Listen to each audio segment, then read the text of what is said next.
I love your podcast. This is gold. This is where it's at.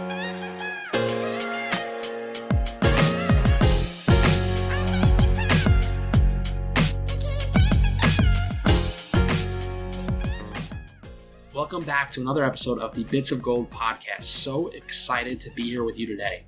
In today's episode, we cover so many bits of gold around burnout, how to get on that other side of burnout to live and build a career with more purpose. You know, in my life, there have been different points where I have totally felt and been in that state of burnout. And to put it bluntly, it sucks. It sucks to wake up in the morning without energy, without a real desire to attack the day. It sucks to not wake up with that feeling, that you're just exhausted. Nothing's pulling you out of bed. And I've been there. On the contrary, it feels absolutely amazing to wake up with that energy, with that excitement, to feel so excited about the day, about what's ahead, where you can hardly sleep. You know, your work, your day, the things ahead of you are literally pulling you out of bed. They are pulling you out of your sleep. And you feel this just amazing, incredible aura and energy. Now, obviously, not every day will feel that way. But when you are in that flow state, you certainly have more days waking up with that sort of amazing, unstoppable force type of energy. Today, on this episode of the Bits of Gold podcast, my guest is Scott Anderson. Scott is a serial entrepreneur who has built and sold numerous businesses, and today is the CEO of Doubledare Executive Coaching, where he helps people who have hit a plateau. He helps people get out of their own way, recover, and fully live their unique talent, passion, and purpose. In this episode, Scott drops many bits of gold around how to navigate through burnout, how to live a life with more purpose, how to live a career with more purpose, and how to really lean into your passion in a very purposeful way. With that, enjoy the show. Scott, welcome to the Bits of Gold podcast. Very excited to have you on today. Thanks, Dan. Me too. Glad to be here. I know I mentioned this when we first connected, but I see that you're involved in Entrepreneurs Organization, or you were involved. Are you still involved today? Yes, I coach a lot of people in EO and in YPO. Actually, most of my individual coaching clients come from one of those two programs. Okay, awesome. Yeah. So for those that don't know, Entrepreneurs EO or Entrepreneurs Organization you could probably speak to it much better than me, but it's an awesome organization that, at least my interpretation of it, brings community together to entrepreneurs or people who are trying to build or who are building a business, because you need to hit a certain threshold to get in. But while I was in college, they had the Global Student Entrepreneurs Award, which focused on student entrepreneurs. And I was in it. I ended up ultimately representing the U.S. in the global competition. And wow, what an honor. Yeah, it was just truly an awesome organization, an awesome experience. And the people that I met that were in EO, but also the other students, I'm still in touch with so many of them today. And it certainly shaped a lot of my perspective around business, and I think gave me a lot of personal belief as it relates to my own entrepreneurial journey. Absolutely. EO is a great organization. I really recommend it to any entrepreneur who is looking for community. And, you know, the coolest thing about EO is that, I mean, there's tremendous resources in terms of how to build your business, but at a forum level, which is basically a mastermind group of, 10 or so entrepreneurs, it really is lonely at the top. As an entrepreneur, it's a pretty lonely way to go. And there aren't very many people who understand what you're doing, or least of all, why you're doing it.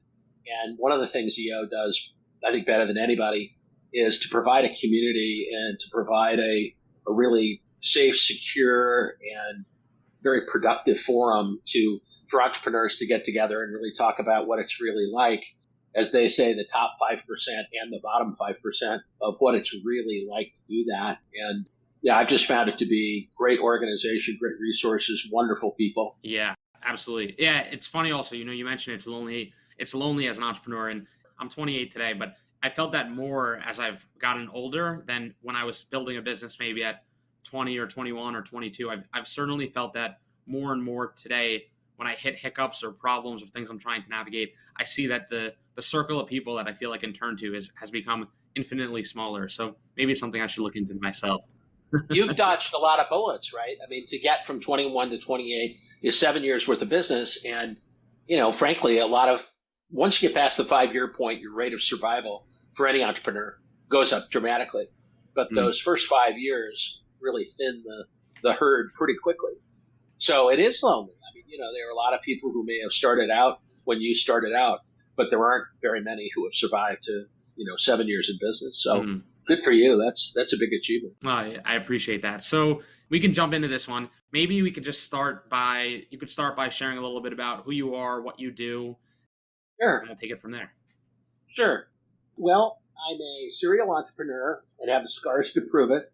I come from generations and generations of entrepreneurs on both sides of my family, which I think normalized it for me. It always seemed like a bigger risk to work as an employee for somebody than it did to start my own thing. Maybe it's in the genes or the blood, or maybe it's, I don't know if it's nurture or nature, but both families on both sides were just entrepreneurs, ranchers and farmers and business owners. And my grandfather ultimately ran a great family business, started a great family business, but he failed 5 times prior to that. I think that idea of failing and getting back up kind of gets woven into your family story. Anyway, it did for me. I've run 9 companies. I've sold 6 of them. One of the remaining ones is a not-for-profit organization which provides post-traumatic stress disorder treatment technology for military families. So I'm a serial entrepreneur. I've been an executive coach for 15 years. It's one of the things that I've done. And I'm also a licensed mental health therapist, in part to help me run the post-traumatic stress disorder organization, but also I practice as both a therapist and a coach. Did you choose to become a therapist strictly for that? Like, did that happen much later on in your life? It did, yeah. I was, in my 50s when I started this PTSD organization called At Ease USA. And part of what I realized was that to be knowledgeable enough to be able to vet the investments we were making and the technology we were exploring, I really needed to have a lot more information. So I went back to school and got a master's degree in clinical counseling. And I'd always been interested in it, but that was sort of the driver, was so that I could more intelligently run this not-for-profit organization. It's very interesting hearing you say that, because as you go on your journey in life, your career, your professional journey, if you start going down a path, let's just say you're doing the same thing or a similar thing for X amount of years, and then all of a sudden you say, hey, I'm going to go back to school. Did you have any doubt in your mind as to, like, is this the right move? Or because I feel like a lot of people might question that later on in life, saying, hey, I've been doing the same thing. Am I really going to go back to school and start over in some ways? I think this is part of the entrepreneurial short attention span, where I've got about 10 things I want to do right now. It's just a question of how to make time to do them. And, and that's a blessing and a curse with entrepreneurs. There are a lot of things that we'd like to do, and sometimes we're strong starters, but weak finishers, which is why when a business gets to 5 years old, a lot of times they do fail, because entrepreneurs are, again, strong starters, and are really excited about starting something from nothing. But when things begin to plateau or things begin to be the same every day, I know I get bored. It's not something I'm proud of necessarily. But anyway, so as far as school is concerned, it was just struck me as the right thing to do at the time. And so I just kind of leapt into it. Yeah, I can really resonate with much of what you're saying there. I've been there before, multiple times over, where start something super exciting and then all of a sudden it's no longer the most exciting thing in the world. Right. So I'd love to talk a little bit about your family business. Let's go back. What was the business, and was that your first jump in being an entrepreneur, or did you first enter the business as an employee? What did that look like for you? Sure. So, I'm one of those kids that had, I had a shoe shine stand and a lemonade stand and had a lot of business ideas as a young kid, which I think kind of prepared me for the way that my life has gone. But yeah, so my grandfather in the middle of the Depression started a construction equipment business. And this was a guy who failed 5 times starting similar businesses. And then finally and in the middle of the Depression, I don't know how he did it, but he created a very, very successful construction equipment business. My father got involved in it in the late 40s. And then I worked there doing a lot of odd jobs. He really wanted me to come into the business. I wasn't so crazy about it at the time. I was working for advertising agencies in Boston and New York, and I was really liking that. I didn't really want to go into the business. But, unfortunately, Dan, like you, my dad died when I was, or I guess your mom died when you were 25. But my dad died more or less at his desk. There was no succession plan. There wasn't any plan at all. And unfortunately, this happened in the 80s when, we talk about inflation today at, 8%, but inflation then was double digits. Interest rates were 18%, and you couldn't buy or sell anything. And we had a similar problem with fuel, but there was just no fuel, period. There's no gas because of the Iran problem. We couldn't get any fuel into this country at all. There's huge gas lines. The economy was really frozen. I came back, to try to run this business, and soaking wet behind the ears, apart from writing television commercials and having worked in this business occasionally, I didn't know what I was doing. And it was an incredible trial by fire. We had to talk to banks a lot and manufacturer partners a lot and customers who were having real trouble in this economy. They couldn't buy anything because of the 18% interest rates. Yeah, it was a incredibly tough time. Plus, as you know, just the grief of going through my father dying at 59 years old, which I'm 65 now, 59 seems young. Looking back, it was a really grueling thing. I think if I hadn't been so young and naive, I don't know if I would have gotten through it. Just had to keep doing one thing after the other. So you kind of just threw yourself into the family business. Right. How did your dad pass? He had a variety of different problems, and ultimately he had heart problems and circulatory problems, but ultimately he had a stroke that killed him. So for you, what changed specifically following your dad's passing? Because it sounds like it was fairly sudden, although he wasn't doing so well for some time. Yeah. Well, and even though he wasn't doing well, and even though I knew that, his life expectancy wasn't good, it still came as kind of a shock. And I moved from Boston back to New York, or back to Nebraska, where my family's from, and, which was a culture shock for me. I had lived there in 10 years. But mainly, it wasn't just a company that I was walking into, but it was sort of a family museum with all of my father's artifacts and my grandfather's artifacts.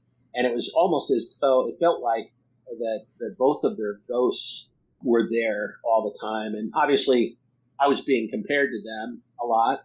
And at 25, a lot of people had some very reasonable concern that I didn't know what I was doing. And to a big extent, I didn't. I had to really learn a lot in a very short amount of time. It was a tremendous education, trial by fire. I made a ton of mistakes, beginning newcomer leadership mistakes and business mistakes. I had to learn a hell of a lot. The other thing about closely held businesses and family businesses is that they're extremely complicated, especially those that are 3-generation companies, because you've got lots and lots of family members of different ages from 9 to 90 who have very, very different needs. So, that makes this thing exponentially more complicated. So, you're also 25 years old, and you have to obviously navigate grieving the loss of your dad. What was that like for you? Because you're balancing both. On one hand, the loss of your dad. On one hand, you're sort of throwing yourself into the family business and taking the reins of it. What was that balance like for you? Well, the grief was very hard, and it really was. And plus, I was drinking very heavily even before I came into the family business.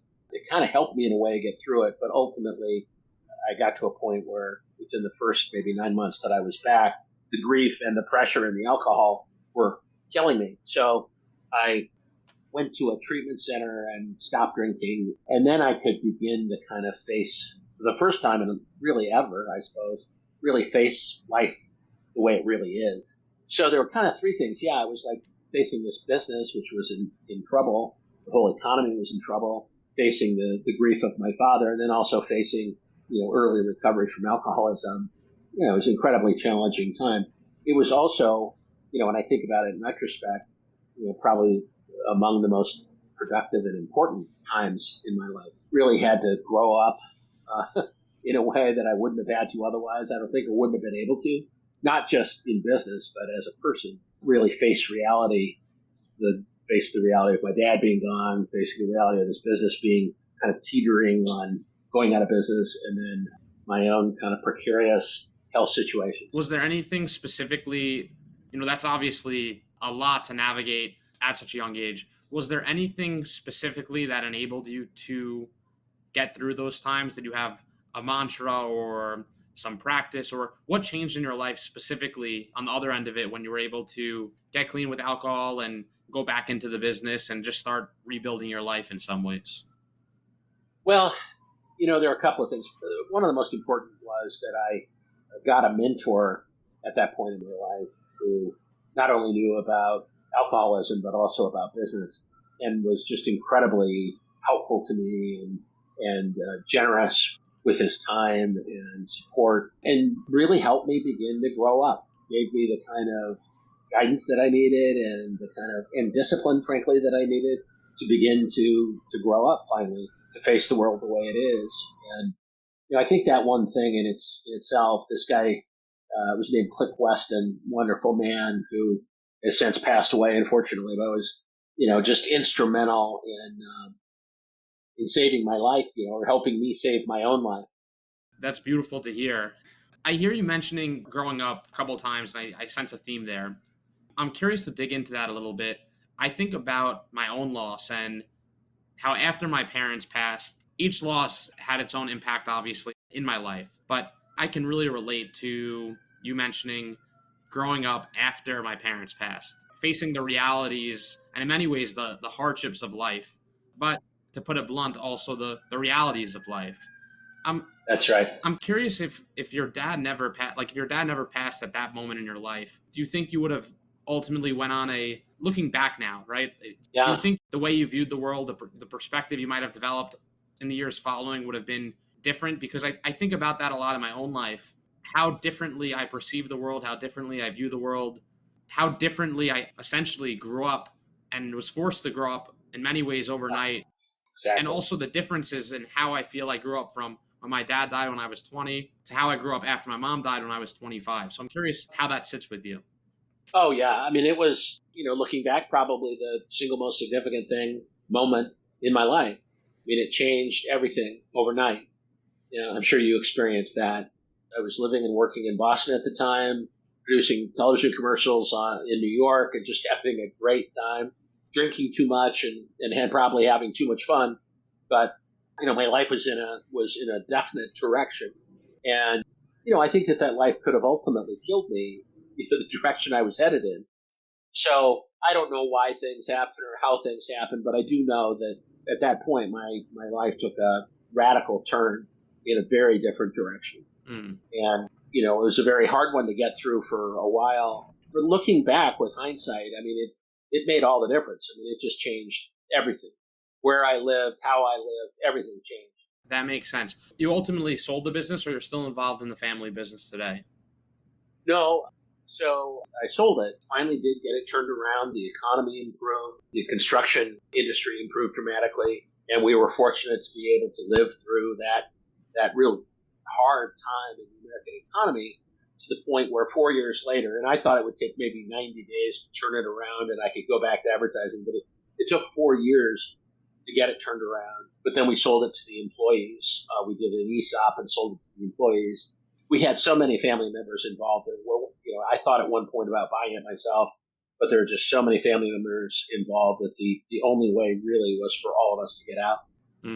Got it. So at what point in your life did you become interested in executive coaching and helping other entrepreneurs and high-level executives and people get out of their own way and create more purpose in their life? Maybe you could share a little bit about what you're working on today outside of the nonprofit work as well. Sure. Well, the main thing about coaching was, so a year after I sold the family business, I started my advertising agency from scratch with, at first just me and then a part-time employee. And interestingly, that first part-time employee ended up buying the agency and running she runs it today with her partners. But about midway through, I owned the business for 25 years. And about midway through, I hit a point of real dryness. And, I guess in retrospect, I'd call it burnout. The business was fine. The business was doing well, but I was really losing interest in it. And this is kind of an entrepreneurial phenomenon to go through. I didn't realize it at the time. But anyway, somebody told me I should hire a coach. And this is 20 years ago, and coaches were not really, today it's pretty common for people to have coaches, but in those days it really wasn't. Anyway, I hired a guy more or less at random who turned out to be a perfect choice and also a wonderful mentor, and is still a friend today. And I engaged him for this 90 days worth of work. And during that period, I started the not-for-profit that I mentioned at Ease USA. I could see the impact that coaching was having on me, and I was really astounded at how far this coach was able to take me in a 90-day period, not only in the outside, but especially on the inside. And I was just amazed at the amount of progress that we made in 90 days would have maybe taken me 9 years otherwise. And the dramatic impact and power of coaching really got my attention. And that got me really, really hooked at that point and wanting to know more about it, how it works. I got a lot of training at the Coach Training Institute in San Francisco and, really immersed myself, and then started a coaching business within the advertising agency. So when I sold the agency, maybe 10 years later, I took the coaching practice with me, which is now called Doubledare. And to answer your question about, what am I doing today? I continue to coach entrepreneurs and mainly small business owners because that's what I know the most about, people who start businesses and people who are running businesses, including closely held family businesses and partnership businesses, which I've done. But over the last 5 years, I've really been focused on helping entrepreneurs and executives with burnout. I mentioned the period that I went through about midway through my agency career, but I went through another bout of it as I was selling my agency, or just before selling it, really the reason I sold it, and sold my interest in it. And burnout was something that I really wasn't that familiar with. And even though you hear about it all the time today, there's remarkably little written about it. Even in getting my master's degree in clinical counseling, there's very little talked about specifically what do you do about it and what is it. So over the last 5 years, about 5 years ago, I was going through my own burnout kind of grief over selling my advertising agency. And even though I had this training and experience as a therapist, and even though I had colleagues who I could see about it, it was really, what I was going through was really unusual even for me. The exhaustion, I felt totally exhausted all the time, couldn't really account for it. I felt really disconnected from the work that I was doing, even though it was work that I loved. I felt really disconnected from it and isolated from other people. I really couldn't explain what I was going through. And little by little, and out of desperation, kind of tried anything I could get my hands on, did a lot of research into the research that's been done on workplace burnout, and was able to stumble into some techniques and skills that I tried on myself, and then ultimately tried on both my coaching and my therapy clients, who are entrepreneurs mainly and executives, and found some things that worked, that really worked well. Found that my own burnout went away, and the burnout of the folks that I was working with went away. So over the last 5 years, we created a program called Burnout Breakthrough, which is a proven process now of techniques that not only help people break through burnout, no matter how many other things they've tried, but to do so in a remarkably short amount of time, as we say, 90 days or less. And not only that, but to stay out of burnout permanently, because there's a real tendency to lapse back into it. That's super interesting. I want to dive into some of those techniques in a second, but specifically, when you were building the agency, it sounds like everything was going well, and you eventually reached this point of burnout. You reached this point where maybe the business wasn't so exciting to you. I'm not sure. Maybe you could speak a little bit to that, Yes. but Yeah. And I don't know if this is something you experienced, but I think also sometimes when you, as an entrepreneur, when you're in the pursuit of building your own business and the business works, but it's not the thing that's getting you going, it's not the thing that's waking you up in the morning. Right. I think that can also be extremely challenging because, and I know we referenced at the beginning how, it's a lonely journey, but I don't know if you turned to or spoke to any friends that just had a regular job or a more regular career path. But, because I've been in similar shoes before, and my friends who have like a more regular 9-to-5 job said, you're crazy. You're living the dream. You have this awesome business that produces positive profit or positive cash flow. Yeah. You have the dream. You have it all figured out. I'd trade anything to be in your position. Sometimes you reach a point where it's not the thing that's waking you up anymore, all excited, juiced up. I'm curious specifically for you, was that the case, or was it the business? Was it the people? Was it, what exactly would you say brought you to like that point of burnout? And also, how do you navigate that element of having a business that works? Because, you made a lot of references to it. It's extremely hard to build a business that does work. And when it does work, you do sort of have this aha moment where, hey, we did it. We're here now. We did it. But yeah, I think that can be very challenging. Yeah, it is. And as I say, I mean, part of it is, and I'm not, this is part of being an entrepreneur. It's not my most positive quality for sure. But like a lot of entrepreneurs, I have a short attention span. And, I would say it's almost like an addiction. There's a real exhilaration that comes from building something from scratch, and getting the plane off the ground and getting it to fly is very, very exciting. Keeping it flying for a lot of entrepreneurs is not as interesting. I think that's part of it. The other part of it is that the advertising agency business is not for the faint of heart, and there's a lot of ups and downs. And I went through like everybody, I went through the .com bubble bursting and the 2008 Great Recession and so forth, and we did actually remarkably well through all of that. But the stress of that really takes a toll. So I think it's two of those things. I mean, it's on the one hand, it's short attention span and a basic kind of an immaturity in a lot of entrepreneurs, like me anyway. And it's this sort of addiction in a way to the exhilaration of building something. But then, there's also the day after day after day battering that you take as an entrepreneur. It shouldn't come as any surprise. That's what being an entrepreneur is, solving problems every single day. That's the definition, I think, of entrepreneur is thousands of problems to solve.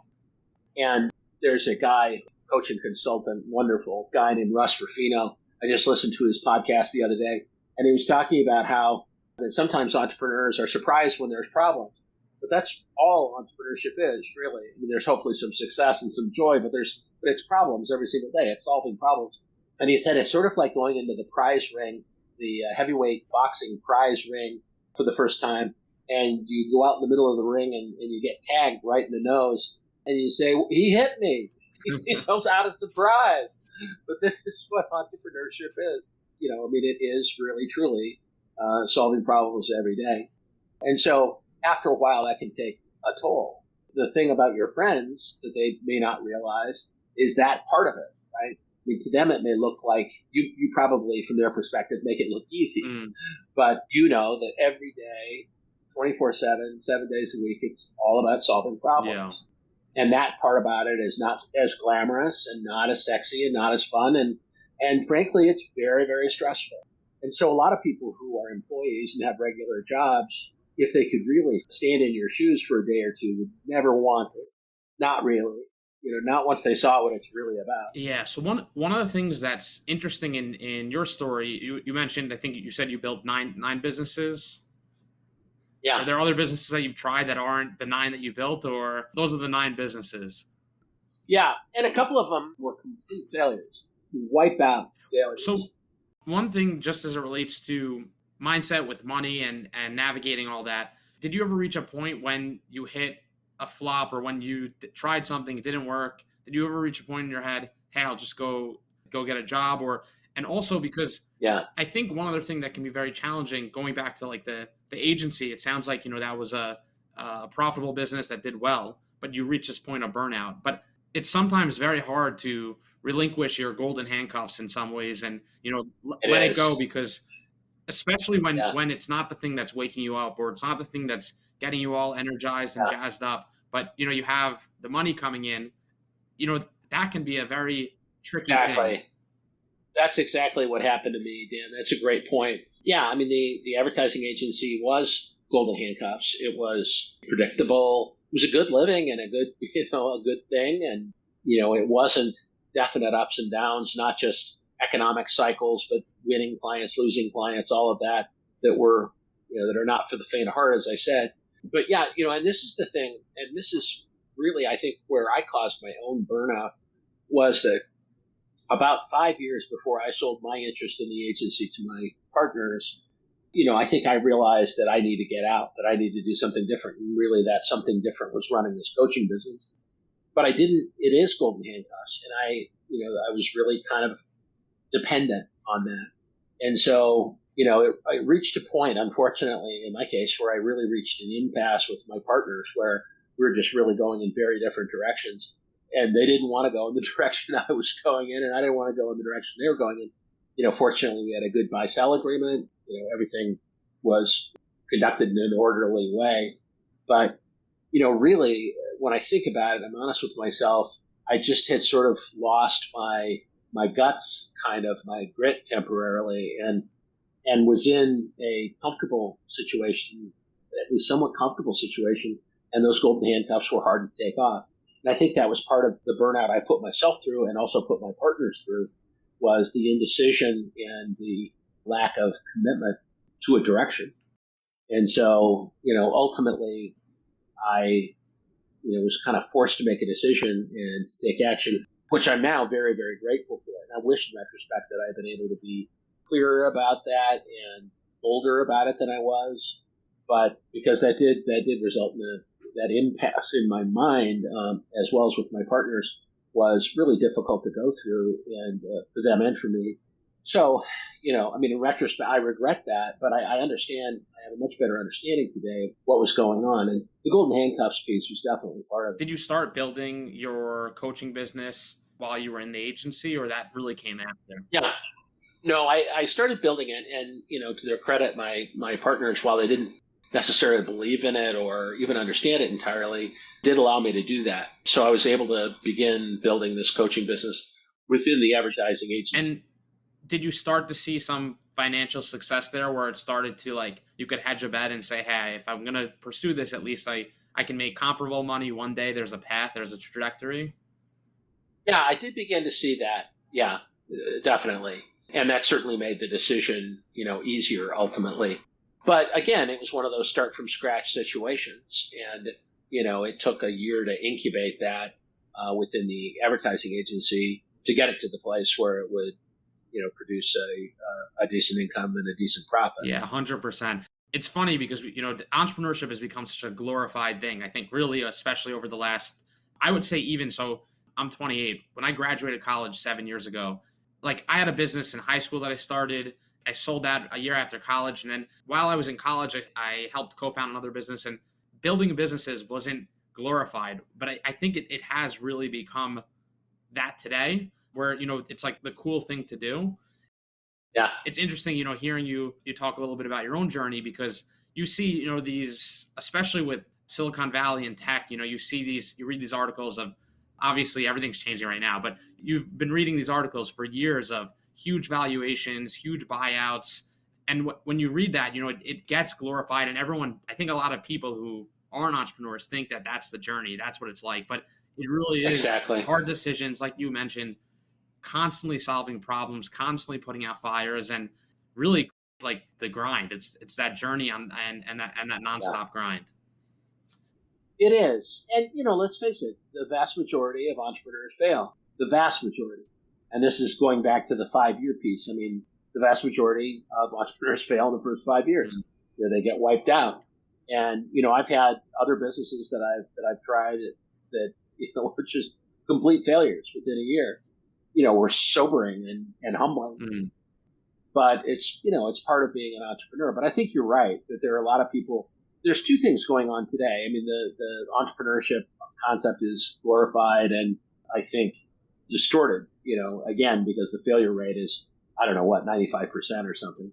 There's also this sort of, I see especially today, this sort of laptop lifestyle that, that we read about, where the illusion, and Tim Ferriss's book, The 4-Hour Work Week, I think kind of promoted this idea, although he's really captured something. But there's an idea today that I think it's really possible to start a TikTok channel and have $1 million in 6 months and work 2 hours a week. On the one hand, it's mythology on the one hand. On the other, though, at least now when I see, younger people, my children's age, starting businesses, the object, in my generation as a baby boomer, it's all about working harder, working more, worrying more. That's the one trick pony, right? I can work anybody else into the ground. What I'm seeing today, and it really started with Tim Ferriss's book, The 4-Hour Work Week, is the concept of a laptop lifestyle where I'm going to work for 4 hours a week. And the objective was to work smarter, to create scalable businesses, and for lifestyle to be kind of the key to it. And there are certainly people that I know that are doing that. Now, do they do that on day one? If they make $1 million a year working 4 hours a week on day one? No. And are they the exception? Absolutely. Yeah, few and far between. Absolutely. And for them to have achieved any level of success where they can even, live that lifestyle or go a little more hands off because of scale and things like that, it definitely has taken a lot of hard and smart work. Absolutely. And a lot of luck, let's face it. And again, the only people you read about are successes. The only people you see a TED Talk or a TikTok video about or YouTube video about are successes. And you don't see TED Talks usually by people who have failed. And yet the vast majority of people fail. So it gives you this distorted idea, I think, that all you have to do is decide to be an entrepreneur and $1 million is in your future. The chances are infinitely larger that you're going to lose $1 million than you're going to make $1 million. Yeah, and that's the thing. And this is why when your friends think, boy, you've got it all, they don't know what you've got. And they probably, and I don't mean this as a criticism, but they probably wouldn't want what you have or be able to stand what you have for more than a couple of days once they realize that every single penny that they have is entirely dependent on them. Yeah, stressful. Yeah, it is, right? It's different. So let's just shift a little bit to discuss breaking through burnout. That obviously that's a huge part of what you do today and how you're helping people today. Right. Would love if you can share some of the shifts that people can make if they're at a state of burnout, whether it be in their own business or maybe they're at a place in their career where they want to make some change and break through. Absolutely. Well, the first thing that I had to learn about burnout is that it is a bona fide disorder or illness. And it's recently been classified or designated by the World Health Organization and the American Psychiatric Association as a bona fide mental and physical problem with its own symptoms. So that's, kind of the beginning point is just to realize that what's going on, if you have the symptoms I'm going to talk about, is a bona fide real problem. The term burnout's been thrown around since the 70s when a psychologist did research into emergency room doctors and nurses. And really what he was talking about at that point was compassion fatigue. And the burnout was the passion for the patient being snuffed out. And since then, it's come to mean all kinds of different things. But today, the World Health Organization definition of a burnout is a couple of things. The first symptom is a pervasive exhaustion, mind, body, and spirit that doesn't go away with a good night's sleep or a vacation or a long weekend or whatever. It's the kind of fatigue that is really pervasive and chronic. So that's the thing that people notice the most. Second piece, the second symptom is feeling disconnected from or isolated from even your own business, your own customers, your own employees, your own mission, vision, and values, to feel really disconnected and isolated from it, or to feel kind of foreign to you. And then the third set of symptoms, and this is as it progresses and gets worse, is to go from being ambivalent about your career or your customers, your business partners, your business, to become antagonistic or resentful.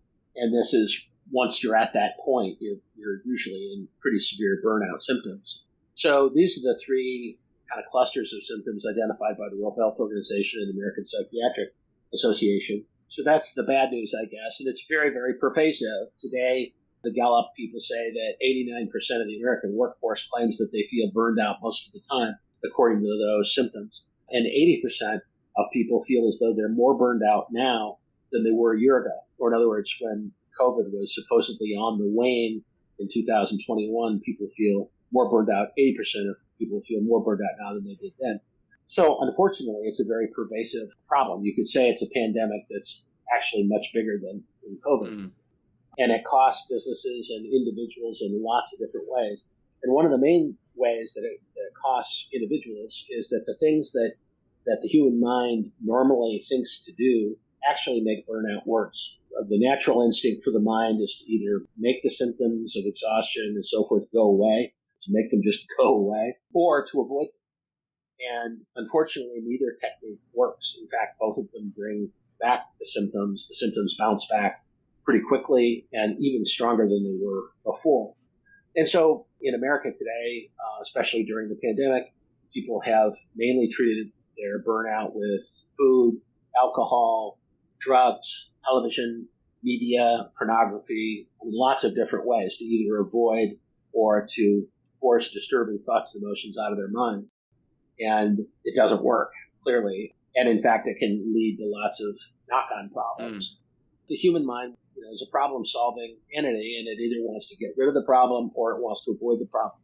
But unfortunately, neither one of those techniques work. So what the research has shown is that one of the very counterintuitive things to do, rather than forcing problems away or avoiding them, is to actually accept the disturbing thoughts and emotions that you have that are part of burnout. The lack of motivation, maybe the antagonism towards coworkers or customers. It's very counterintuitive, but it really starts with acceptance of the sensations that you're feeling and the combination of anxiety, stress, depression, overwhelm to actually experience those things. And then there are a lot of proven techniques that we teach in our program that are designed to help you not only to sort of face it and accept these symptoms, but to release them and to let them go.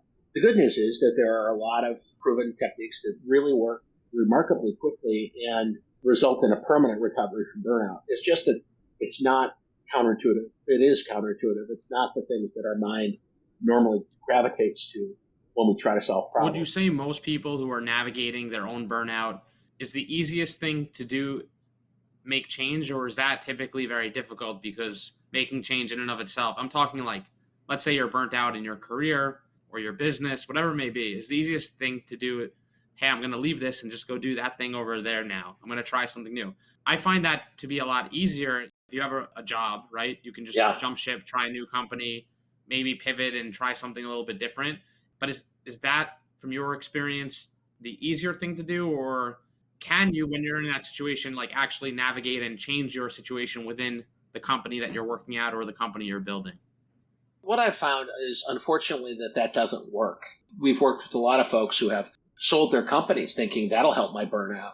Or, we found people who've gotten divorced or moved to a different town or gotten a different job. And unfortunately, that doesn't usually work with burnout.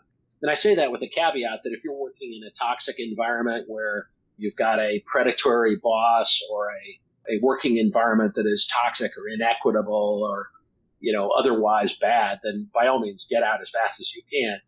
But my experience has been working with our clients is that it doesn't usually help. It's an inside job. And unfortunately, what happens is that people typically take their burnout with them wherever they go, whether they get divorced or get a new job or start a new company or whatever they do, move to a new town. Unfortunately, the burnout is not an external thing. It's an internal thing. And this is why so often the things that people do to break through burnout not only don't work, but make it worse.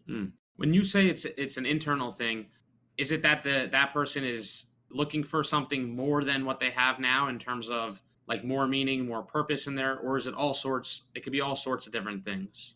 Well, what we found is, it's perfectly legitimate of course, to look for things that have more, that are more fulfilling and have more meaning.